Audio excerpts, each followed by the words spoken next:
चला मित्रांनो, लक्षात घ्या, PYQ प्रश्न, सातत्याने येणारे प्रश्न, वाक्य पृथक्करणावर खास आपण यावेळेस जोर दिलेला आहे. ठीक आहे, म्हणून लक्षात घ्या, प्रश्न नेहमी रिपीट आहेत आणि त्याच्यासाठी आपल्याला प्रश्न PYQ प्रश्न सोडवणं हमखास गरजेचं आहे. कमी टाइम, जास्त प्रश्न सॉल्व. मित्रांनो, वळूया आपल्या प्रश्नाकडे.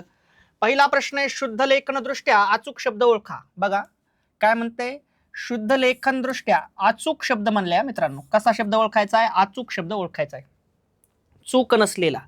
हळूहळू का हळूहळू? मग हळूहळू, ळला दोन्ही ठिकाणी दुसरा उकार आहे. त्यानंतर आहे सरसीज या सामासिक शब्दाचा अचूक समास ओळखा. सरसीज या सामासिक शब्दाचा अचूक समास ओळखायचा मित्रांनो. ठीक आहे, तर मित्रांनो लक्षात घ्या, तत्पुरुष समास, द्वंद्व समास, बहुव्रीही समास, अव्ययीभाव समास. ऑप्शन नंबर 1 बरोबर आहे, तत्पुरुष समास. मित्रांनो, सरसीज हा सामासिक शब्द आहे. मुळात ते शब्द असा आहे बघा, सरस. ठीक आहे, सरस म्हणजे पाण्यात, म्हणजे काय? पाण्यात. ठीक आहे, सरस सरसी झालंय बघा, सरसी. ठीक आहे, आणि ज एक शब्द आहे. ठीक आहे, ज म्हणजे जन्मणारे.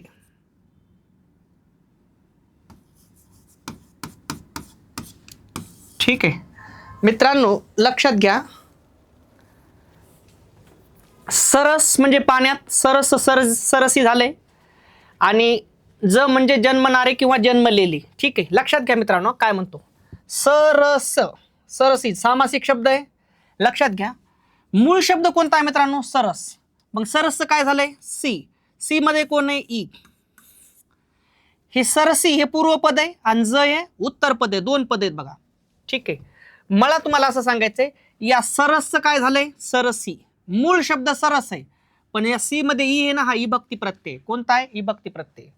आणि मित्रांनो बघा, सरस म्हणजे पाण्यात, ज म्हणजे जन्मणारे, आणि सरसीज म्हणजे पाण्यात जन्मणारे. कोण आहे? कमळ. ठीक आहे, मग मित्रांनो सच जेव्हा सी झाले, सी मध्ये कोण आहे? ई आहे. सॉरी, दीर्घ ई नाही, रस्व ई आहे.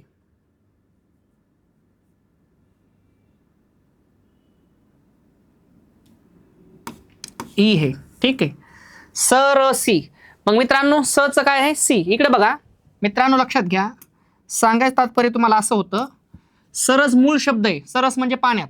सरसचं काय झालं? सरसी हे पद आहे, पहिला शब्द आहे, त्याला कोण झाले? सी. सी मध्ये कोण आहे? ई. ई प्रत्यय. हे दुसरं पद आहे. पहिलं पद आहे सरसी आणि दुसरं पद आहे ज. मग सरस म्हणजे पाण्यात, ज म्हणजे जन्मणारे. मित्रांनो, विषय असा आहे की ह्या पहिल्या पदे सरस याला ई प्रत्यय लागलाय, आणि सामासिक शब्द बनत असताना पूर्वपदाच्या, म्हणजे पूर्वपदे सरस आणि उत्तरपदे ज, पूर्वपदाच्या विभक्ती प्रत्ययांचा लोप जेव्हा होत नाही का, तेव्हा त्याला अलुक तत्पुरुष समास म्हणतात. समास आहे अलुक तत्पुरुष समास. ठीक आहे, सांगायचं तात्पर्य, मुळात शब्द कोणता होता? सरस, पण त्याचं सी झालं म्हणजे विभक्ती प्रत्यय आला. सी मध्ये कोण आहे? ई. ई हा विभक्ती प्रत्यय. मग सामासिक शब्द बनत असताना पूर्वपदाच्या, सरस होता, सरसी झालं, पूर्वपदाच्या विभक्ती प्रत्ययांचा लोप होत नाही, तेव्हा समास एकच होतोय. कोणता? कोणता? तत्पुरुष समास. याच्यामध्ये प्रकार आहे अलुक तत्पुरुष समास. कोणता प्रकार आहे? अलुक तत्पुरुष समास. अलुक तत्पुरुष समासाचं उदाहरण आहे. ठीक आहे, ये हे काय आहे म्हणतं, ये हे काय आहे? ठीक आहे, तर मित्रांनो ये हा संयुक्त स्वर आहे. मराठी भाषेमध्ये संयुक्त स्वर आहे 4. किती येतं? 4. काय येतं? संयुक्त स्वर. संयुक्त स्वर किती आहेत मित्रांनो? 4 आहेत. मग नंबर 1 ये, नंबर 2 ऐ, नंबर 3 ओ, आणि नंबर 4 औ. असे 4 कोण आहेत मित्रांनो? संयुक्त स्वर. आणि मराठी भाषेमध्ये संयुक्त स्वर आहेत 4. किती आहेत मित्रांनो? 4. तुमच्या समोर आहेत ये, ऐ, वो आणि औ. हे 4 कोण येतं? संयुक्त स्वर. धान्य या शब्दाकरिता योग्य समूहदर्शक शब्द शोधा. तर मित्रांनो, धान्य या शब्दाकरिता रास हा योग्य समूहदर्शक शब्द आहे. झाडाला सुंदर फूल आले आहे वाक्यातील सामान्य रूप ओळखायचं. मित्रांनो, काय ओळखायचंय? सामान्य रूप. इकडे लक्ष द्या. मी तुम्हाला म्हणलं काय प्रत्यय सांगतो विभक्तीचे. स, ला, ना, ते, ने. उग हे तुम्हाला फॉर्म्युला आहे मित्रांनो. हे विभक्तीचे प्रत्यय आहेत. ठीक आहे, लक्षात घ्या. स, ला, ना, ते पाठ करायचं नाही. सामान्य रूप म्हणलं की प्रत्यय लावून बघायचे. मूळ शब्दात जे बदल होईल का त्याला सामान्य रूप म्हणायचं. उदाहरणार्थ म्हणलं तुम्हाला झाड. बघा, झाड, झाड मूळ शब्द आहे. याला मला ला प्रत्यय लावायचा होता. कोणता प्रत्यय लावायचा होता? ला. कसं होईल बघा तुम्ही. झाडा ला. ठीक आहे, मूळ शब्द कोण होता? झाड. याचं काय झालंय? झाडाला. झाडाला. मग मित्रांनो, मूळ शब्द होता झाड, त्याचं काय झालं? झाडा. कशामुळं झालंय ते तुम्हाला माहित आहे. कशामुळे झालंय? या ला प्रत्ययामुळं.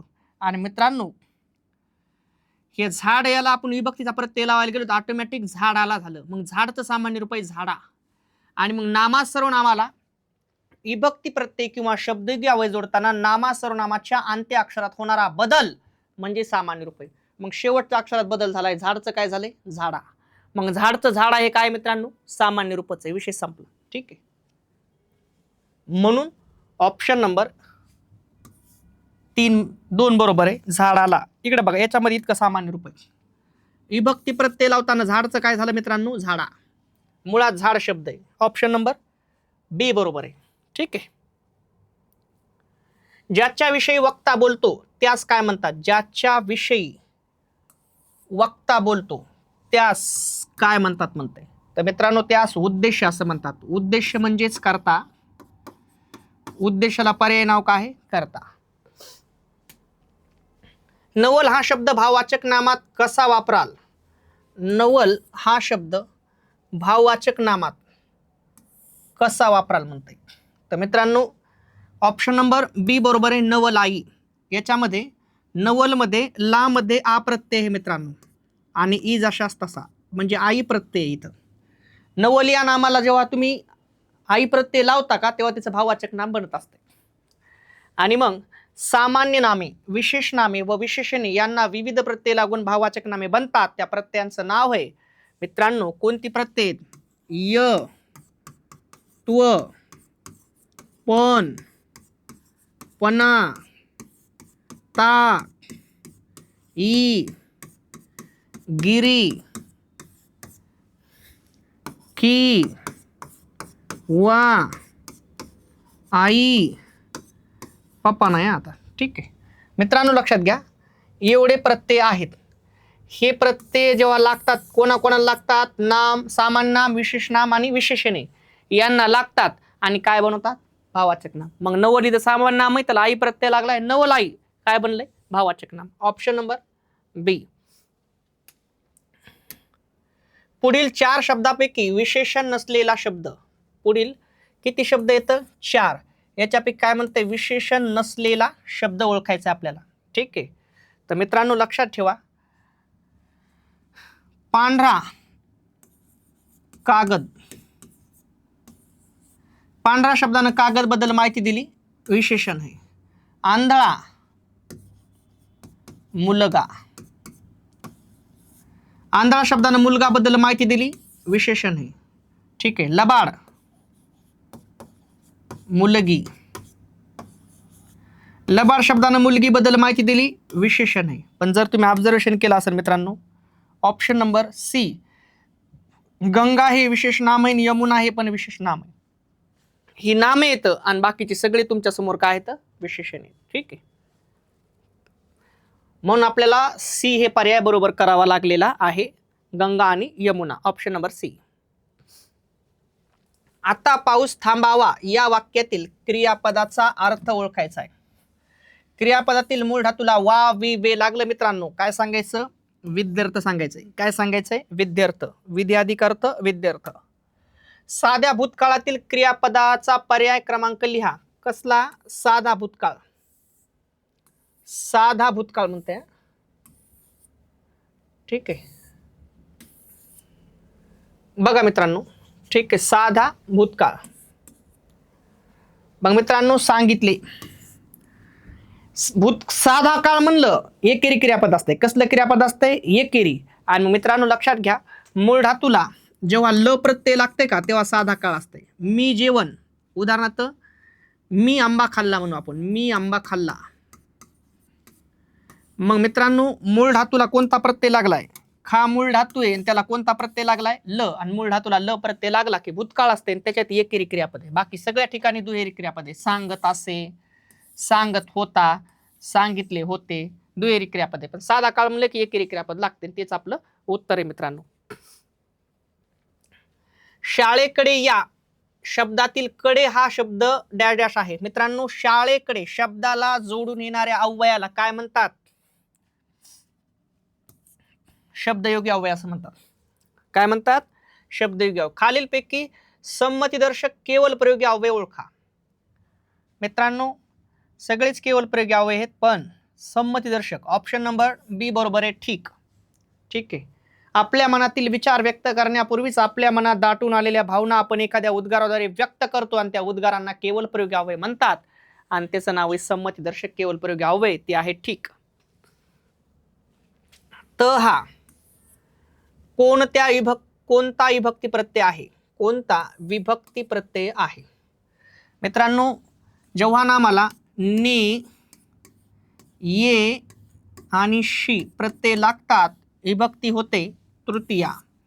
जेव्हा नामाला स, ला, ना आणि ते प्रत्यय लागतात विभक्ती होते चतुर्थी. जेव्हा नामाला त, ई आणि आ प्रत्यय लागतात विभक्ती होते सप्तमी. जेव्हा नामाला परत एकदा स, ला, ना, ते प्रत्यय लागतात विभक्ती होते द्वितीया. म्हणून ऑप्शन नंबर मित्रांनो सी बरोबर आहे, सप्तमी. कोणता प्रत्यय बघा, त प्रत्यय. त हा कोणता विभक्ती प्रकार आहे? कोणाचा आहे? सप्तमीचा आहे. ठीक आहे. विजय निबंध लिहितो, वाक्यातील प्रयोग ओळखा. चला ओळखा प्रयोग. विजय निबंध लिहितो, प्रयोग ओळखा.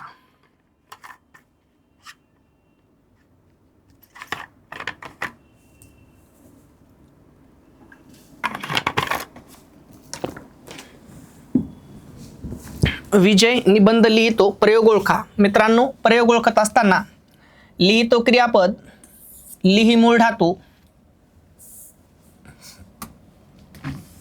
लिही हा मूळ धातू आहे. लिहिणारा कोण? लिहिणारा कोण? मित्रांनो लिहिणारा विजय हे वाक्याचा कर्ता आहे. कोण आहे वाक्याचा कर्ता? कर्त्याला प्रत्यय नाही. झाला एकच प्रयोग होते. कोणता? कर्तरी प्रयोग. कोणता प्रयोग होते? कर्तरी प्रयोग. समास ओळखा, तोंडपाठ. मित्रांनो तोंडपाठ हा सामासिक शब्द आहे. तोंड आणि पाठ असे दोन शब्द एकत्र आले, त्यांच्या डोक्यावर रेष मारली, काय बनला? सामासिक शब्द बनला. सामासिक शब्द बनलाय.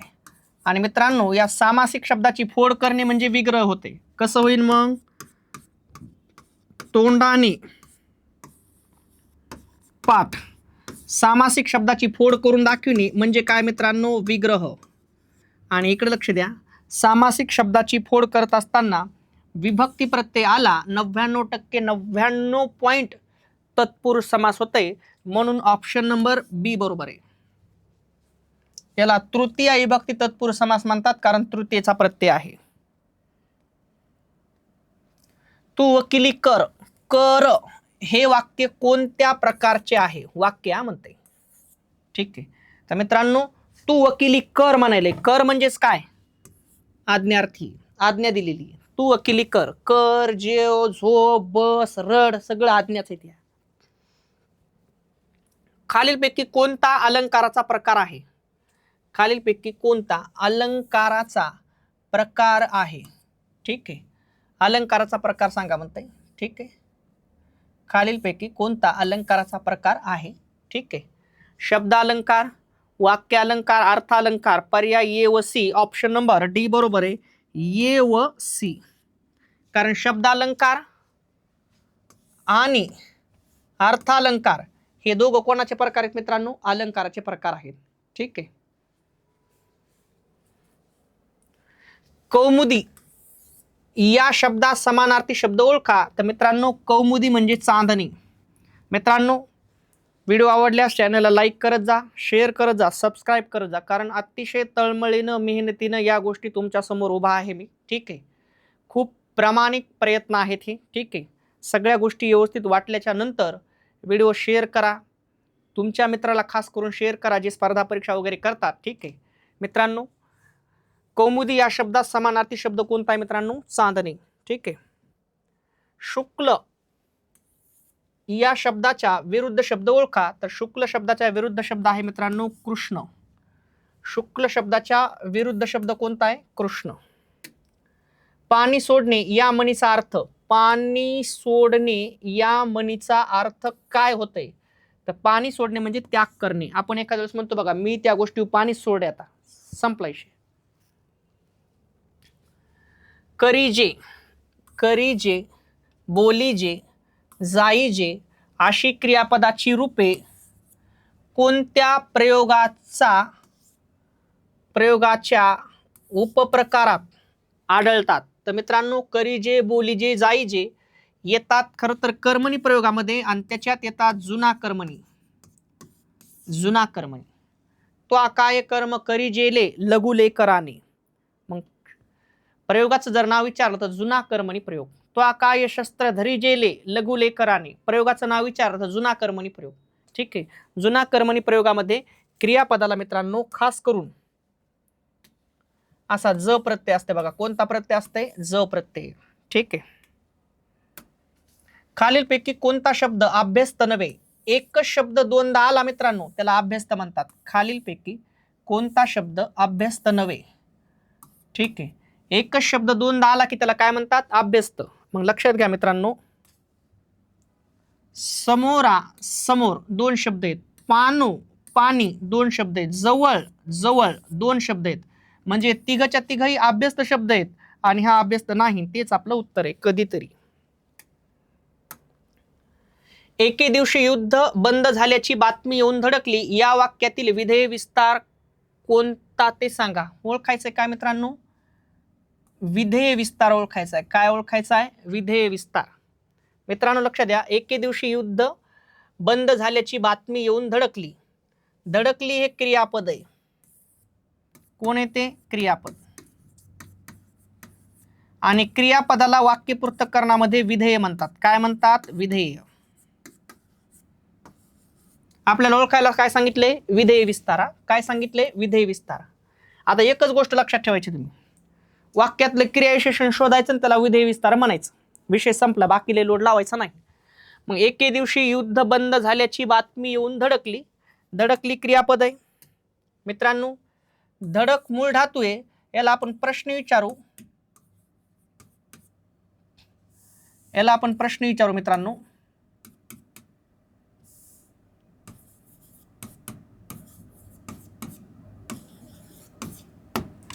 केव्हा धडकली? केव्हा कसं आहे?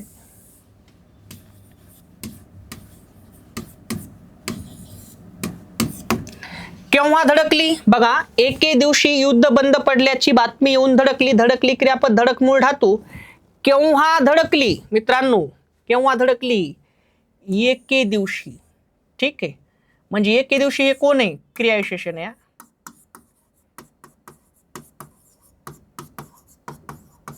क्रियापदातील मूळ धातूला केव्हाने प्रश्न विचारलाय. बसला बघा. एके दिवशी युद्ध बंद पडल्याची बातमी येऊन धडकली. धडकली क्रियापद, धडक मूळ धातू. केव्हा धडकली? एके दिवशी. दुसरा प्रश्न विचारा. आपल्याला काय ओळखायचे? विधेय विस्तारा. कशी धडकली? कशी धडकली? येऊन. आणि कसाच उत्तर क्रियाविशेषण असते. क्रिया विशेषण क्रियाविशेषण. ठीक आहे मित्रांनो, एकच गोष्ट करायची. काय? वाक्यातलं क्रियाविशेषण शोधायचं आणि त्याला विधेय विस्तार म्हणायचं. संपला विषय. आणि मग एके दिवशी येऊन हे कोण आहे मित्रांनो? एके दिवशी येऊन हे कोण आहे? विधेय विस्तार आहे. कळलं का तुम्हाला? वाक्यातील क्रिएशन ओळखायचं आणि त्याला विधेय विस्तार म्हणायचा, विषय संपला. बाकी लय लोड लावायची गरज नाही.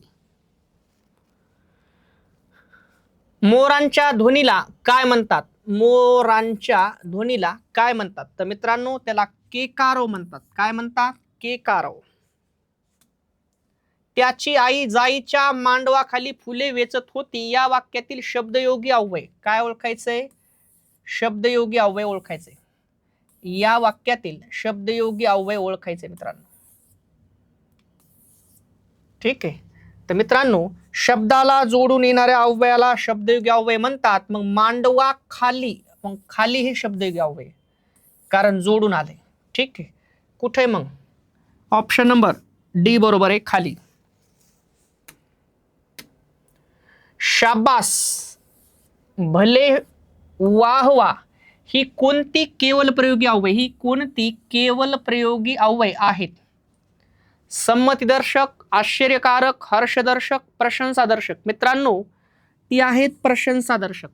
आपल्या मनातील विचार व्यक्त करण्यापूर्वीच आपल्याला प्रशंसादर्शक शब्दयोगी अव्यय आहेत ना ती. ठीक आहे. शाबास, भले, वाहवा. ठीक आहे. प्रशंसादर्शक केवल प्रयोगी अव्यय आहेत मित्रांनो ती. ठीक आहे. कोण येतं? प्रशंसादर्शक केवल प्रयोगी अव्यय, शब्दयोगी अव्यय नाही, ती आहेत केवल प्रयोगी अव्यय. आपल्या मनातील विचार व्यक्त करण्यापूर्वीच आपल्या मनात दाटून आलेल्या भावना आपण एखाद्या उद्गाराद्वारे व्यक्त करतो आणि त्या उद्गारांना केवल प्रयोगी अव्यय म्हणतात. काय म्हणतात? केवल प्रयोगी अव्यय. आणि मित्रांनो शाबास, भले, वाहवा हे सगळे काय आहेत मित्रांनो? प्रशंसादर्शक. म्हणजे आपण एखादं बघा ना, आपण एका वेळेस लहानपणी जर चांगलं काम केलं, आजोबाला पाणी गिनी आणून दिलं, शाबास, त्याच्या मनात भावना व्यक्त व्हायच्या अगोदरच व्यक्त झाली, शाबास म्हणजे प्रशंसा केली आपली. कळलं का?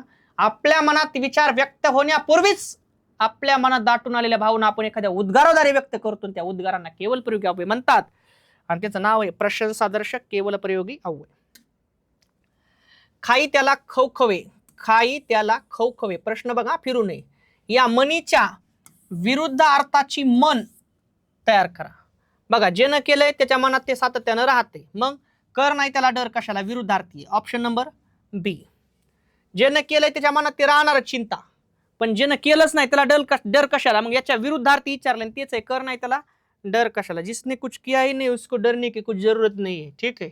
खाई त्याला खवखवते, ज्यानं करीन त्याला चिंता आहे, पण ज्यानं काही केलंच नाही त्याला चिंता कशाला? मग याच्या विरुद्धार्थी आपल्याला सांगितला होता, ते आपण सांगितलंय. ठीक आहे, विषय संपला. मला गेह नाही, मला गेह नाही या वाक्यातील गेह या शब्दाचा अर्थ सांगा म्हणते. तर गेह म्हणजेच काय मित्रांनो? गृह. ठीक आहे. काय आहे त्याचा अर्थ? गृह.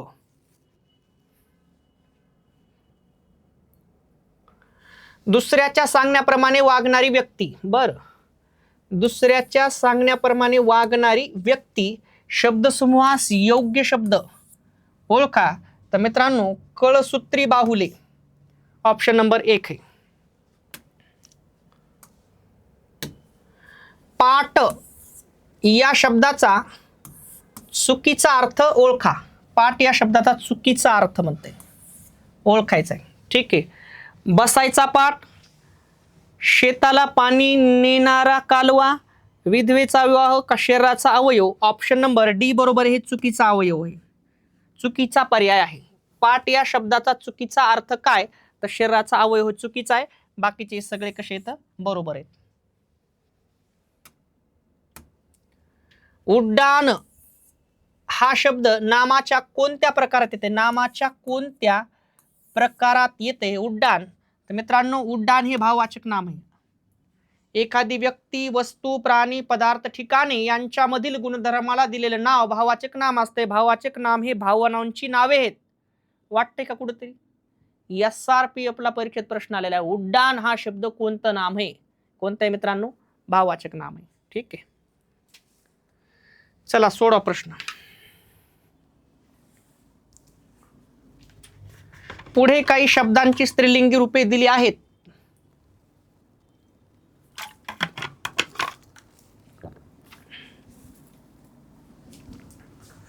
शब्दांची कसली रूपे दिलीत मित्रांनो? स्त्रीलिंगी रूपे दिली आहेत. जसं की पती पत्नी, दीर जाऊ, रेडा म्हैस. तर खोंड म्हणजे काय म्हणतंय? तर मित्रांनो खोंड म्हणजेच काय? कालवड. ठीक आहे. खोंडची जोड आपल्याला कोणा संग लावता येईल? कालवड. जो, जी, जे, जे, ज्या, जी ही सर्वनामांची रूपे कोणत्या प्रकारातील आहेत? तर मित्रांनो ऑप्शन नंबर सी बरोबर आहे. संबंधी सर्वनामे आहेत ती. वाक्यात पुढे येणाऱ्या दर्शक सर्वनामाशी संबंध दर्शवणाऱ्या सर्वनामांना संबंधी सर्वनाम असे म्हणतात. विषय संपला मित्रांनो. ऑप्शन नंबर सी बरोबर आहे. अमुक झाले तर तमुक होईल असे काल्पनिक विधान करायचे असेल तर भूतकाळी आणि भविष्यकाळी कोणत्या अर्थाचा क्रियापदाची योजना करावी लागेल? अमुक झाले तर त्याला योजना करावं लागेल आपल्याला संकेतार्थी, कारण जर तर येते. ठीक आहे. गरज ही कल्पकतेची आई होय. या वाक्यातील आई या शब्दाचा लक्षार्थ कोणता म्हणते? तर मित्रांनो ऑप्शन नंबर सध्या सांगतो. ये बरोबर आहे. उत्पत्तीचे कारण. लक्षात घ्या, तुम्हाला एखादी गोष्ट बोलली त्याच्यानंतर एक तुम्हाला वेगळा अर्थ कळतंय, त्या अर्थाला लक्षार्थ म्हणतात. आणि लक्षार्थ व्यक्त करणारी शब्दशक्तीचं नाव आहे मित्रांनो लक्षणा शब्दशक्ती. तुम्हाला म्हणलं या टाटावर बसा पाहुणे मंडळी, तुम्ही टाटावर बसता का? नाही. तुम्हाला कळते की आपल्याला इथं टाटाच्या शेजारी बसायचंय. उदाहरणार्थ आपण टाटाच्या शेजारी बसलो, मग या ताटावर बसा. ताटावर बसा म्हणजे ताटावर नाही बसा, ताटाच्या शेजारी बसा. कुठं बसा? शेजारी बसा ताटाच्या.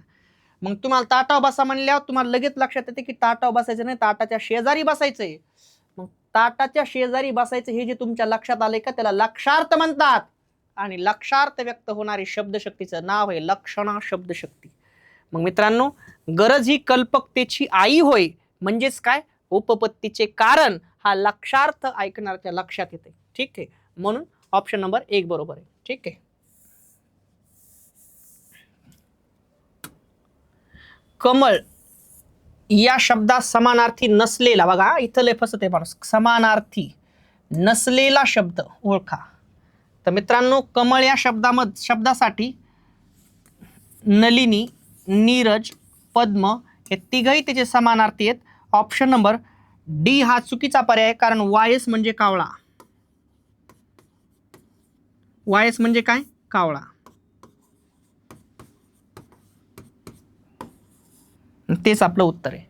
अशाच प्रकारे मित्रांनो नवीन नवीन व्हिडिओ तुमच्यापर्यंत पोहोचावे. व्हिडिओ चांगला वाटला असला शेअर करा, सबस्क्राईब करा, बेल आयकॉनवरती क्लिक करा, जेणेकरून नवीन नवीन व्हिडिओ तुमच्यापर्यंत पोहोचणार आहेत. मित्रांनो थांबतो. जय हिंद, जय महाराष्ट्र.